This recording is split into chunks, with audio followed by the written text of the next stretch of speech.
인공지능 세상, 어느 정도 알고 있나요? 미래교육학자 신종우.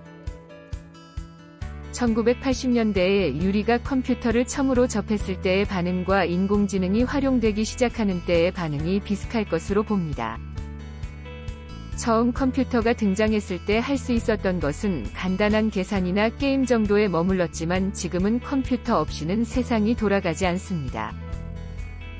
마찬가지로 인공지능도 처음에는 컴퓨터처럼 어색하겠지만 시간이 흐르면서 우리 삶의 중심으로 자리매김할 것은 사실입니다. 앞으로 우리와 함께 공존할 인공지능 시대를 소개하고자 합니다. 첫째, 인공지능과 자연지능은 무엇일까요? 사람과 동물의 지능은 다른 것일까요? 자연이 만들어낸 지능을 인공지능과 반대되는 개념으로 자연지능이라고 합니다. 인공지능은 생물인 사람이나 동물의 자연지능을 컴퓨터상에 실현한 것입니다. 하지만 생물을 이 세계에서 수억 년이라는 시간에 걸쳐 진화한 기능을 가지고 있습니다. 게다가 기계와 신체, 컴퓨터와 뇌는 구조와 원리가 다릅니다.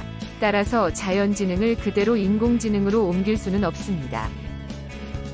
인공지능의 대부분은 문제 특화형 지능이라고 할 수 있듯이 대부분의 인공지능이 이 형태에 해당합니다. 2. 인간의 지능은 어떻게 생겼을까요? 인간의 뇌는 신체와 밀접하게 연결되어 있습니다.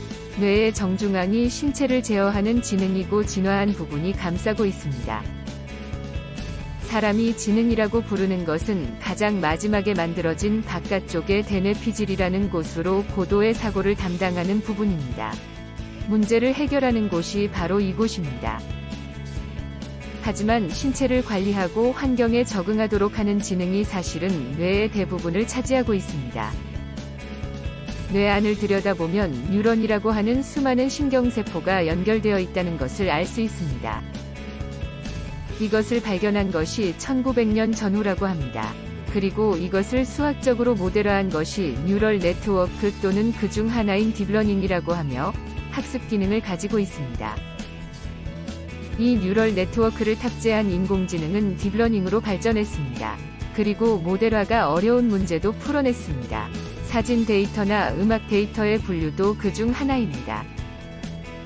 인공지능에는 두 종류가 있습니다. 기호를 사용해서 생각하는 인공지능과 뉴럴 네트워크를 사용해서 생각하는 인공지능으로 두 개 모두 학습 기능을 제공하고 있습니다.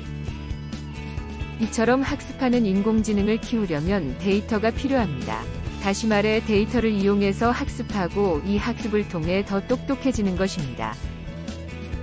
1980년대에는 데이터를 만드는 것이 쉽지 않았습니다. 하지만 지금은 인터넷이 있어서 데이터가 흘러넘치고 있습니다. 데이터의 바다가 인공지능을 성장시키는 것이라고 보면 됩니다. 이러한 맥락의 인공지능을 우리가 함께 살아가기 위해서는 인공지능이 무엇인지 알고 대응책을 준비해야 합니다.